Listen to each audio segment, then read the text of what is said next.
This is the Fifth Estate Winning Headlines, your media police post. Brought to you by the Fort Hall School of Government, coming to you from Nairobi, Kenya. In this segment, we summarize some of the headlines that you might have missed this morning, but we also take a look at the political pieces that we call cartoons in this country. Today is the 15th of September 2020, and I am 2J. I'm JM. And I am GK. In case you missed the headlines, here they are. In the Daily Nation, good news, back to school in no time. In the Standard, inside Bob Collymmore's last will. Interesting. And in the Star, DP RUTO plans to raid Ryla's stronghold. Sounds like a familiar headline. We start there. Let's start there. Campaigns are back in full swing, and we're told here in the story that DP RUTO is planning a charm offensive on ODM leader Raila Odinga's stronghold of Kisumu and Migori counties, and he's scheduled to visit those counties in a few days. This was flagged off yesterday by a delegation led by Eliud Owalo, who announced his decision to join the RUTO 2022 presidential camp. He ditched Musalia Mudavadi's ANC last month. And we're told additionally that the people of Migori in particular are waiting for William Ruto to come and show his support to embattled Governor Obado, who is facing corruption charges and murder charges as well. And he's getting no sympathy from ODM. At all. Yeah. Interesting. You know what? I think we know historically how Kenyans vote. You know, you vote with your ethnic bloc. So I guess, you know what, the best advice I can give to Ruto is give it a shot, you know? Go flirt with some people, see if they buy into your stories. And maybe the best case is a couple of people will join your camp, as is already beginning. The Korea West MP has said the 2022 election will be defined not by tribal-based politics, but the haves and the have-nots. And I like what you're saying, 2J. Traditionally, we've always voted ethnically, and I don't know if there is really a real shift to the haves and the have-nots. Yeah, I don't think we've reached that stage as a country yet. And especially as the Ruto is Very far from it. He's being dismantled. This hustler narrative, is it really real? Is he the hustler? Show me a hustler with a chopper, with various mansions, with billions in a bank account. Oh my goodness. Well, we have a three-part criteria that we will use to break down the headlines. We will ask ourselves, is it topical or speculative? Is it repetitive or groundbreaking? And is it thoughtful or just plain lazy? What do we say about the Star? Good headline, but as you said, I think we keep seeing a different iteration of this over and over again. And we're likely to continue to see it. Okay, so we can toss that based on that. Yes. Can we move to the Standard, please? To the Standard, inside Bob Collymmore's last will. So it's been over 1 year since Bob Collymore passed away. I believe it was the 1st of July 2019. And so now the Standard is telling us that they're going to take us inside his last will and testament and how he's decided to divide his assets. What we do know is that he's left a majority of his wealth to his widow, Wambui Collymore. And then they also talk about how he's divided the rest of his assets should Wambui pass as well. That 40% will go to his son, another 40% to his daughter, and then the remaining 20 will go to, or the remaining part will then go to her children as well. They also mention how Zioka Waita was also mentioned as his executor, or rather alternate executor to his will. I think that there's not much in this headline. I think it's just pure gossip for Kenyans who want to know how much money did Bob Collymore have. Exactly. Right? And they really didn't even tell us that in the end. They didn't. I mean, they say he had a modest assets of 287 million. Yeah. I think it was way more than that. I think so too. Yeah. But you know what? I like this because it's also shedding light. A will is probably one of the most important documents any of us will ever write. Yes. And it will save people a lot of, heartache that we've been seeing, the infighting with a lot of indigenously wealthy Kenyan families who are having these wealth issues, inheritance issues. That's right. So kudos to him for being an organized being chap. prepared. Can we toss it? Oh yeah, I know, of course. I think for boring, we toss. Let's move to the Daily Nation. Good news, back to school in no time. So CS George Magoha has shelved his initial plans to reopen schools in January. I think the education system has made some good progress with how they will have contingency plans dealing with COVID-19. And so universities and colleges have been given the green light. They can open when they're ready, based on individual assessments. And then when it comes to reopening of the high school, secondary schools and things like that, the idea is that they should be open by October 19th. The CS, Fred Matiang'i, and Mutahi Kagwe are to co-chair the National Consultative Conference to chart the country's post-COVID-19 future, in which they will inform the nation on how they plan to open schools and etc. So already we've seen 622,000 lockers and chairs being prepared, and they'll be supplied to public primary and secondary schools. So kudos to them. I think this is a very positive headline. Parents, I'm sure, are really happy that they relieved, can I'm go sure. back. And you know, life is resuming in our However, I think that it should have never taken this long. And I think a lot of the criticism, you know, towards Magoha has been that he's been a bit, you know, up and down and all over the place with the regulation. So I do hope they have a plan in place. And I think that the best way to make sure they do is to actually just take simple lessons from other countries. You have schools in France where they opened and they weren't prepared. So I think they had like 1,000 kids get sick and then they had to shut down again. Universities in the US had the same thing. Universities were not prepared. They didn't have testing. They didn't even have simple things like water for their students to wash their hands with. So as long as they're learning lessons, I think, as you said, this is fantastic. All right. Can we give that our winning headline? Yes. For positivity. There you go. On to the political pieces that we call cartoons in this country, where we also have a criteria that we will use. We ask ourselves, is it humorous or dry? Is it satirical or pessimistic? And is it effective or just plain lazy? Can we begin with the standard? Yes. In the standard, we have a caricature of, I think this is President Uhuru Kenyatta in his classic Rivertex shirt, and he's playing a trumpet. Yes. And there... the caricatures of Raila. Then you can see Kalonzo with his slithering chameleon tongue. Then you can see Ruto. And who's the first one? I can't tell who the first one is. Mudavadi. Yes. And I guess, you know... But I think, what's funny is that the music coming out, you can see that the notes are a little bit... flat. Yeah, they look a little bit confused. Maybe the music isn't that good. I guess that's what Gado is telling us. And now these are only options. These are only options for 2022. It's and Kenyans are confused exactly which direction Uhuru wants us to go. That's true. Well, but I think interesting. He is the kingmaker here. He's a kingmaker, exactly. Absolutely. Yeah, he's in control. Okay, let's park that. Let's go to the Daily Nation, where we have caricatures of George Magoha, CS for Education, and you have his, you know, dapper suits in each frame, and in each frame he's talking gibberish. And the caption there is, Magoha's position on reopening of schools has been very consistent. Consistently gibberish. Yes, is what, consistently unclear. We're being told. I quite like that. It's quite funny. But now we see that he has given direction. At least we know universities and TVETs can open. And the next step is for primary and public schools. And we'll have hopefully some way forward in October. But honestly, if you were to compare the actions of Magoha versus Mutahi Kagwe, for example, Kagwe has shown us what a decisive minister can do in an uncertain, you know, set of cards. Whereas Magoha, I don't think he knew what he was doing, and I think that's what this cartoon is illustrating. But I think it's also the mixed messaging, because you open schools and then infections go up. I think there's a lot of, it's the same thing with the bars and the alcohol and churches being open. There's a lot of back and forth. Unclearness. That's very true. Let's park that. Let's go to the Star. Yes, blessed is that hand that giveth.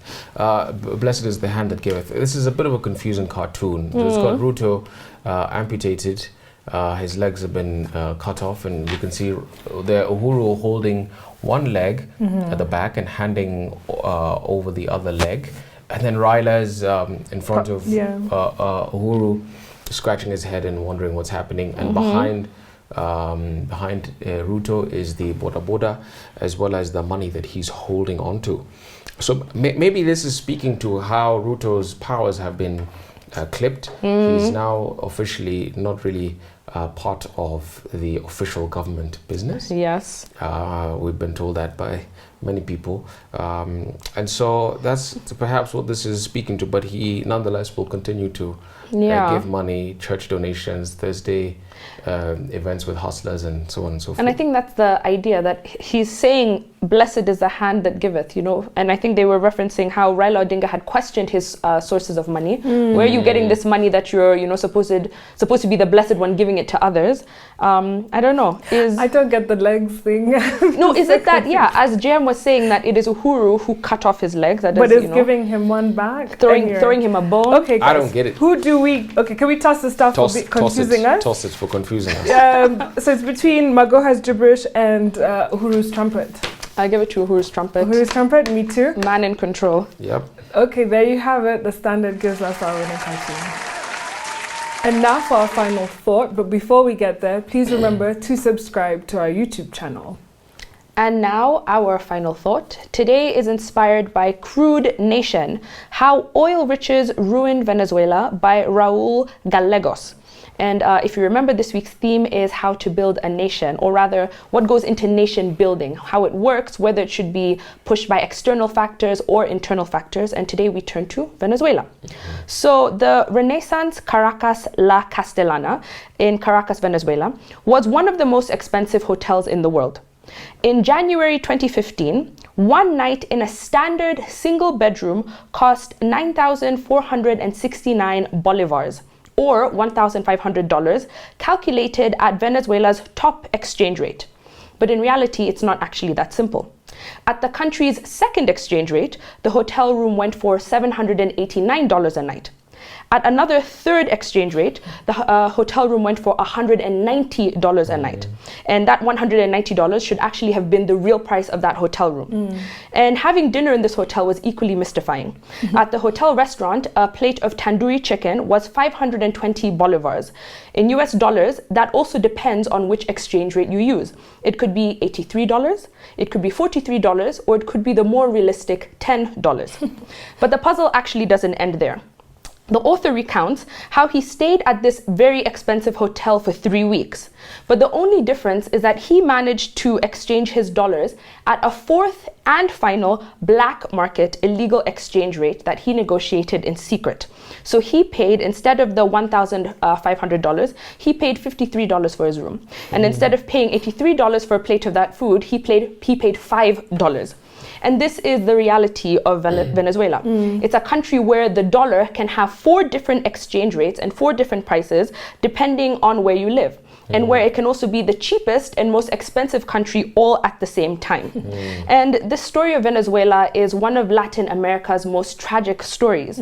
It is home to massive oil reserves. In fact, it is the largest in the world. And it was once considered the region's most wealthy country. But today it is a country which has it's dealing with self-inflicted collapse. And this started when the most major oil commercial well went into production. And then oil became Venezuela's lifeblood. In 2017, it accounted for 90% of all foreign exchange in the country. And so in this book, Gallegos argues that Venezuela's near complete dependence on cyclical oil revenues has disfigured not only the country's economy, but its political development and national character as a whole. And so the thesis of this book is that Venezuela was never able to deal with the insane wealth that came from oil sales. And so these potential easy riches when oil prices are high has led the government and citizens to take a very short-term view. You know, they spend wantonly on oil, they wantonly spend the oil money without planning for the future. And eventually, when these oil prices crash, the country's money is going to stop flowing and the country is going to plunge into economic chaos. They say they have about 30 years before this will happen. And so this book ultimately documents how Venezuela's oil reserves have subsidized an unstable life for its citizens and for its government. And the role of the state, in many ways, is the main subject of this book. But unfortunately, the illness of these leaders has eventually become an illness for the people as well. And so, you know, just turning back to the theme of this book, nation building has clearly been the furthest thing in the minds of not only the people, but also the government. So can you really blame Venezuela for being such a fragile state? You decide. Just before you go, GK, I'm inspired. There's something you've said too, Jay, that when the oil reserves run out, and for sure they will at some point, and that'll be good for the country because I think it'll be able to put the past behind them and start afresh. They have to hit rock bottom first, and when they hit rock bottom without oil, then they'll find a way to reinvent themselves. The hope it is. So I read a quote that said, "No amount of money has ever been enough for Venezuela to become a stable, well-managed country. No amount of money has helped Venezuela consistently reduce poverty. In fact, it often seems as if the more money Venezuela earns, the worse off it becomes. Venezuela has become a country with no future that lives only in the present." My heart sunk a little bit, but then I realized that part of the problem problem is that the government was trying to police the market and was trying to control too much. So they set up something called Sunday, the National Superintendents for the Defense of Socio-Economic Rights. And this was the government's big stick for those perceived to stray from state economic directives. So it helped enforce the Chavismo economic logic, so the previous president.